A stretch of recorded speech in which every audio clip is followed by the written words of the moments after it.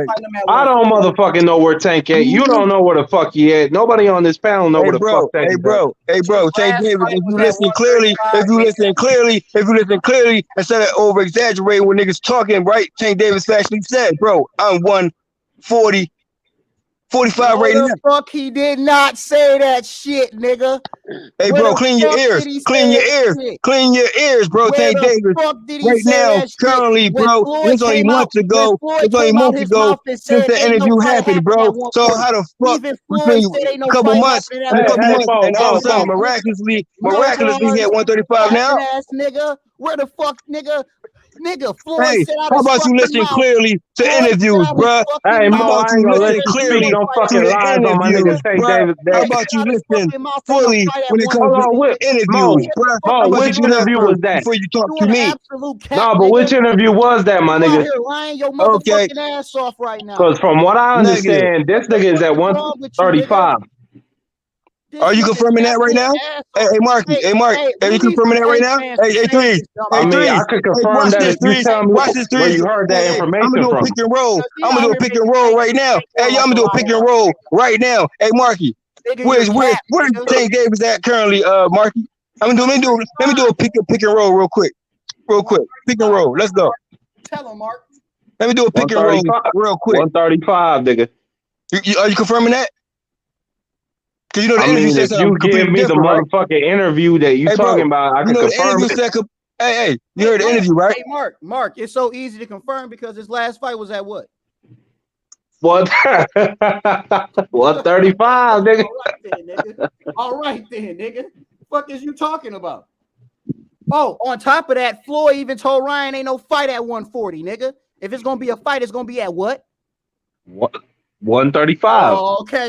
Well, what the fuck is this nigga talking about then? I don't know. That's so what interview? So what interview you talking about then? I'm talking What about. interview? I don't know. What I interview think you talking about then? it's 12 o'clock at night. I think Was maybe the Bo had a was couple the of drinks. interview? Everybody seen that interview. Was Nigga. the interview? Everybody seen that one with Was Floyd. the interview, Everybody bro? seen that one, nigga. When the interview happened, bro? That was the one right after he seen Ryan Garcia talking all that bullshit. Floyd was like, ain't gonna be no fight at 140. It's gonna be on Tank's terms, and it's not gonna be at 140, nigga. Fuck is you talking about? Are you confirming that next? Video? Go pull it up. Hold on. You know what? confirming I that can next? find that video for you on Mo Bars. Are you confirming the fight Go on next YouTube.